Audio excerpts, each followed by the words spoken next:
지금 추석 명절 이제 한 달도 남지 않은 상황입니다. 잡히지 않는 물가에 벌써부터 추석 명절 음식 걱정하시는 분들 많으실 겁니다.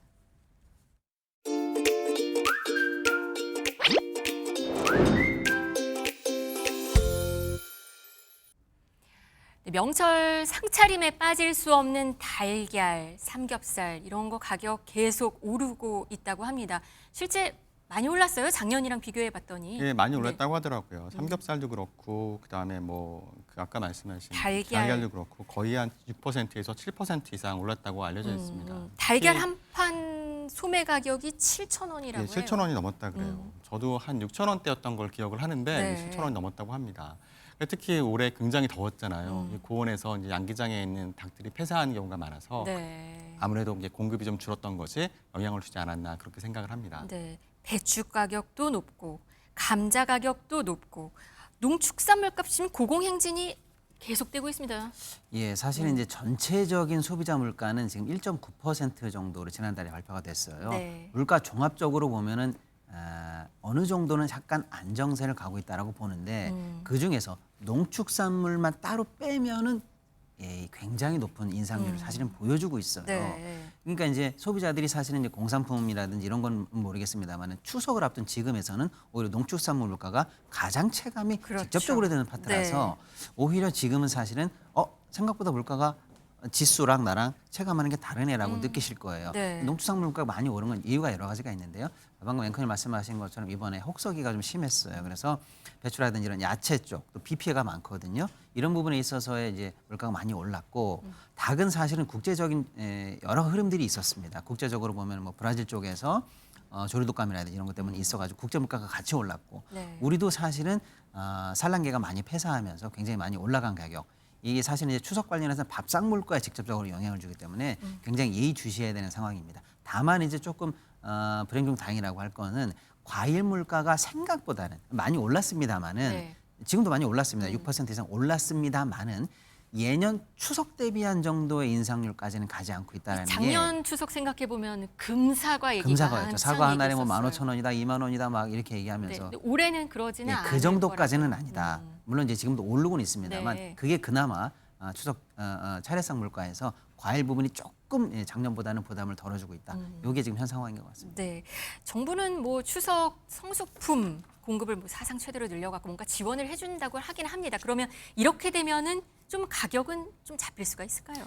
그러니까 시장 가격은 사실 올라가고 있는데 이것을 정부의 보조금으로 억지로 내리고 있는 것이죠. 따라서 이게 과연 바람직한 거냐에 대해서 경제학적으로는 좀 논란이 있을 수 있지만 그렇지만 일단 추석이고 그다음에 이제 사람들이 추석에서 풍성하게 좀 많이 누릴 수 있어야 되잖아요. 네. 이제 한가위여서. 그렇죠. 그래서 정부가 이런 역할을 하는 것은 저는 개인적으로 잘하고 있는 걸 정책이라고 생각을 하고요. 가격이 계속 오르지는 않을 수도 있겠네요. 이렇게 누르면. 그러니까 정부에서 대응을 할 거예요. 그렇기 때문에 이제 비축했던 물량도 풀고 그다음에 또 정부에서 할인가를 마련할 겁니다. 네. 그러니까 실제로는 그러니까 판매자가 받는 가격과 소비자가 지불하는 가격이 다른 것이죠. 그만큼 정부가 보조를 해주는 것이기 때문에 실제로 이제 실제 물가와 이제 소비자가 체감하는 물가는 좀 다를 수 있다 이렇게 얘기할 수 있습니다. 유통업계는 지금 뭐 추석 선물 세트 준비에 또 한창인 것 같더라고요. 그런데 뭐 요즘에는 이색 상품도 눈길을 끌고 뭐 얼마 전 오늘 아침 보니까 1억 원짜리 상품도 나왔다. 사람들 관심 갖게 하는 방법도 여러 가지인 것 같습니다. 맞습니다. 이제 예를 들어서 추석 선물 세트가 뭐가 나왔나 많은 분들이 이제 궁금하실 텐데 예를 들어서 방금 앵커님 말씀하신 것처럼 무슨 선물 세트길래 1억짜리가 나왔어? 그 관심. 에이, 저걸 누가 뭐지? 사라고 합니다만은 이러면서. 어떤 상품이냐면 특정 와인 브랜드를 이제 예전에 1980년대 예를 들어서 아주 귀하던 그때서부터 지금까지 해마다 나오는 걸 이제 빈티지라고 하잖아요. 그 30년의 빈티지를 다 모아놓은 세트 상품이 1억 넘게 출시가 됐다라고 하는데 그걸 어떻게 사? 위화감 느껴? 이럴 수도 있습니다만 한편으로는 현재 극심한 내수 부진을 우리가 몇 년을 겪었거든요. 네. 이게 쉽게 말하면 소비자분들의 관심을 조금 유도하는 마케팅 마케팅 전략이다라고 전략이다. 생각하시고 조금 귀엽게 봐주시면 될 것 같고요. 실제 우리 소비자분들에게는 어떤 상품들이 준비돼 있나 봤더니 네. 특히 이제 대형 유통체인 뭐 이마트라든지 롯데마트라든지 이런 대형 체인에서는 예를 들어 30만 원을 사면은 뭐 어느 정도 뭐 15,000원 이상의 페이백을 준다라든지 6만 원, 7만 원짜리 과일을 사면 또 어떤 식으로 또 세트 상품에 할인이 들어간다라든지 하는 다양한 마케팅이 현재 구사되고 있는 걸로 보입니다. 네. 근데 이게 실속 사실은 상품들도 많군요. 그렇습니다. 네. 근데 제가 볼 때는 이 유통 관련해서 이런 다양한 마케팅 전략 자체가 나오는 분위기를 정말 오랜만에 봐요.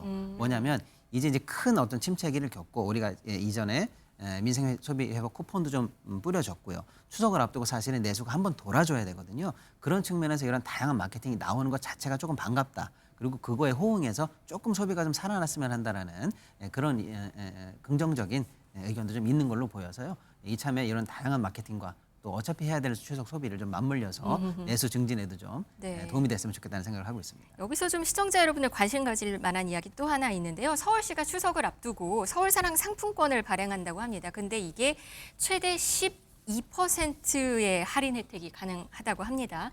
네, 서울 같은 경우에는 지금 추석을 앞두고 방금 말씀하신 것처럼 서울사랑 상품권을 발행했거든요. 이게 12%의 할인이 있고요.